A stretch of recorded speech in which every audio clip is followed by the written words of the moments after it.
இதை வந்து நான் ஒரு இசை மேடையாவும் பார்க்கல, இதை ஒரு அரசியல் மேடையா பார்க்கிறேன். அதே மாதிரி கைத்தட்டுறவங்களை எல்லாரையும் கூட்டமாவோ மக்களாவோ பார்க்கல. நாளைய புரட்சிகரமான ஒரு தமிழ்நாடு இங்கதான் உருவாக போகுதுங்கிறத நான் பார்க்கிறேன். ஒரு தீக்குச்சியால ஒரு காட்டையே அழிச்சிடலாம். ஆனா நண்பர் பா ரஞ்சித் வந்து இங்க உருவாக்கி இருக்கிறது ஒரு காட்டு தீ. இந்த காட்டு தீயால இந்த ஏற்றத்தாழ்வுன்ற ஒரு பெரிய உலகத்தையே அழிச்சிட முடியும் நம்மளால. நாடு மட்டும் கிடையாது, பூமியை பார்த்தீங்கன்னா 23.5 டிகிரி ஒரு பக்கமா ஒரு ஏற்றத்தாழ்வோட மேல கீழே தான் இறங்கி இருக்கு. பா ரஞ்சித் போன்றவர்கள் ஒரு நெம்புகோல் மூலமா அந்த பூமியை சமப்படுத்துறதுக்காக தான் இங்க உருவாகி இருக்காங்கன்னு நான் நம்புறேன். நீலம் பண்பாட்டு மையம், எனக்கு தெரிஞ்சு பா ரஞ்சித் அவர்கள் அவரே ஒரு பண்பாட்டின் மையம். அதனாலதான் அவர் பேர் பா ரஞ்சித்னு இருக்கு. ஆக்சுவலா அவர் பேர் வந்து பூ ரஞ்சித், புரட்சியாளர் ரஞ்சித்னு இருக்கணும் அவர் பேரு. பொதுவா சினிமால வாய்ப்பு கிடைச்சதுக்கு அப்புறமேல அந்த டைரக்டர்ஸ்ல என்ன பண்ணுவாங்கன்னா, சாலி கிராமத்துல கிரவுண்ட் எவ்வளோ, ஐயப்பன் தாங்கல்ல கிரவுண்ட் எவ்வளோ, மயிலாப்பூர்ல இங்க வாங்குறதா பெருமை, மயிலாப்பூர்ல கிரவுண்ட் எவ்வளோ, இப்படிங்கிறதுக்கு பதிலாக ஒரு சூப்பர் ஸ்டாருடைய கால் ஷீட் கிடைச்சா கூட இந்த மக்களுக்கான படமா அந்த படத்தை எடுக்கணும்னு நினைச்சாரு பாத்தீங்களா. அதுதான் ரஞ்சித்தருடைய, நான் தலைவணங்குனா நிச்சயமா நான் அதுக்காக தான் தலைவணங்க. அப்படிப்பட்ட ஒரு தலைவராகவே நான் அவரை பார்க்கிறேன். அம்பேத்கர் அவர்கள், டாக்டர் அம்பேத்கரை பத்திலாம் நம்ம கேள்விப்படும்போது ஆச்சரியமா இருக்கும். எந்த காலகட்டத்தில் கம்யூனிகேஷனே இல்லாத ஒரு காலகட்டத்தில் எப்படிப்பட்ட ஒரு பெரிய சிறந்த தலைவர் உருவாயிருக்காரு. அவங்களுடைய ஜீன்ஸ் எல்லாம் இப்ப எங்க போச்சு அப்படின்னு நினைச்சிட்டு இருப்பேன்.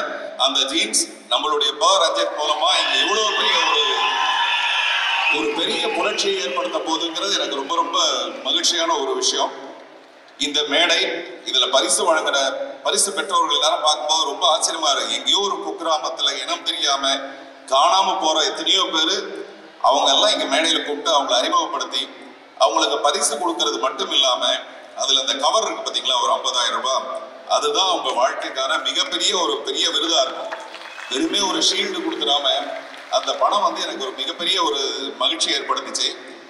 அப்புறம் நாங்கள் மேடையில் பேசும்போது சொன்னாங்க, பா ரஞ்சித் அவருடைய சொந்த செலவுல தான் இந்த மாதிரி ஒரு பெரிய நிகழ்ச்சியை பண்ணிட்டு இருக்காருன்னு போது அது எனக்கு கொஞ்சம் உறுத்தலா இருந்தது.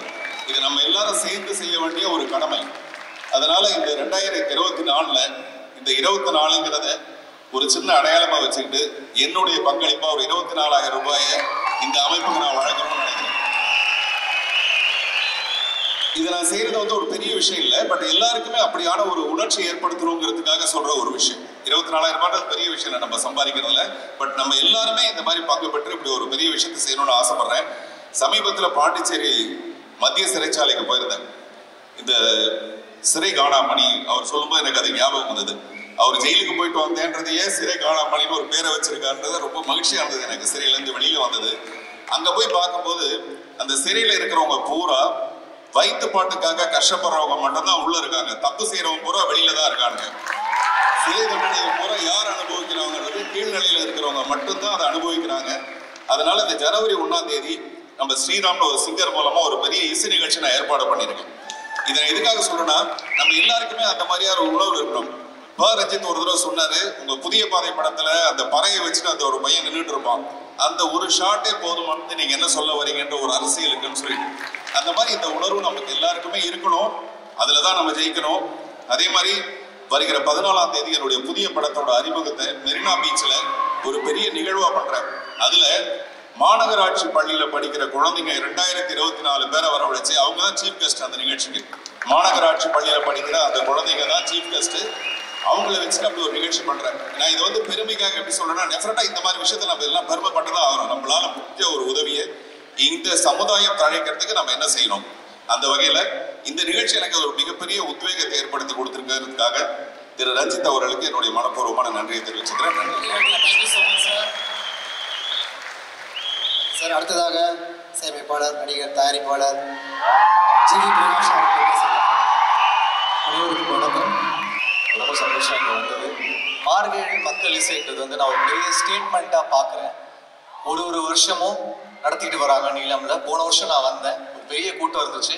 இந்த வருஷம் வந்தேன், அதோட ஒரு பெரிய கூட்டம் இருந்துச்சு.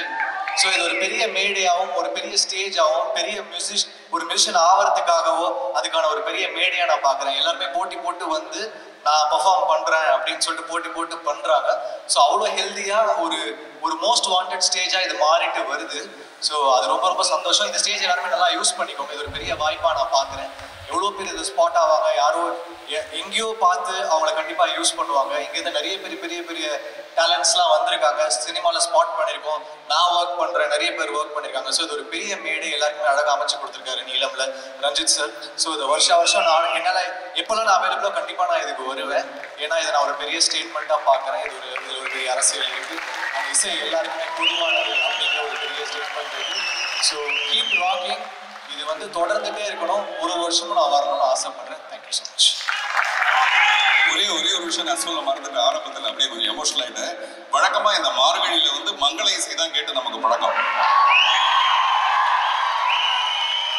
அது கூட ரேடியோல ஒரு ஹையர் ஃப்ரீக்வன்சில வச்சாதான், ஹையர் ஃப்ரீக்வன்சில வச்சாதான்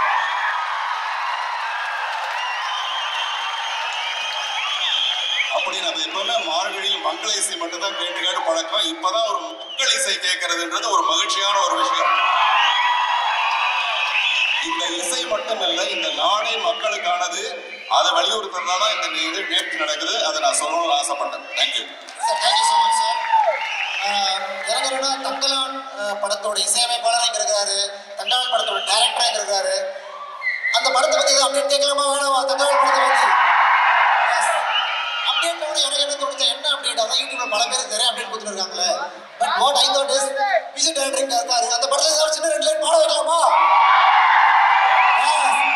சத்தம் பார்த்தா நீ சொன்னாதான் பாடுவார் அவரு. ட்ராக்கே இன்னும் ரிலீஸ் ஆகல, இப்பதான் கம்போஸே பண்ணியிருக்கோம். பட் அவர் ரிக்வஸ்டுக்காக ஒரு 2 லைன், ஒரு செகண்ட் ஹாஃப்ல ஒரு முக்கியமான சாங், ரொம்ப ஒரு பெரிய சிச்சுவேஷன் இருக்கும். அதனால ஒரு 2 லைன் ஒட்டி பாடுறேன். லானே தங்கலானே வெல்லவாவா ஆதியோனே, லானே தங்கலானே வெல்லவாவா ஆதியோனே.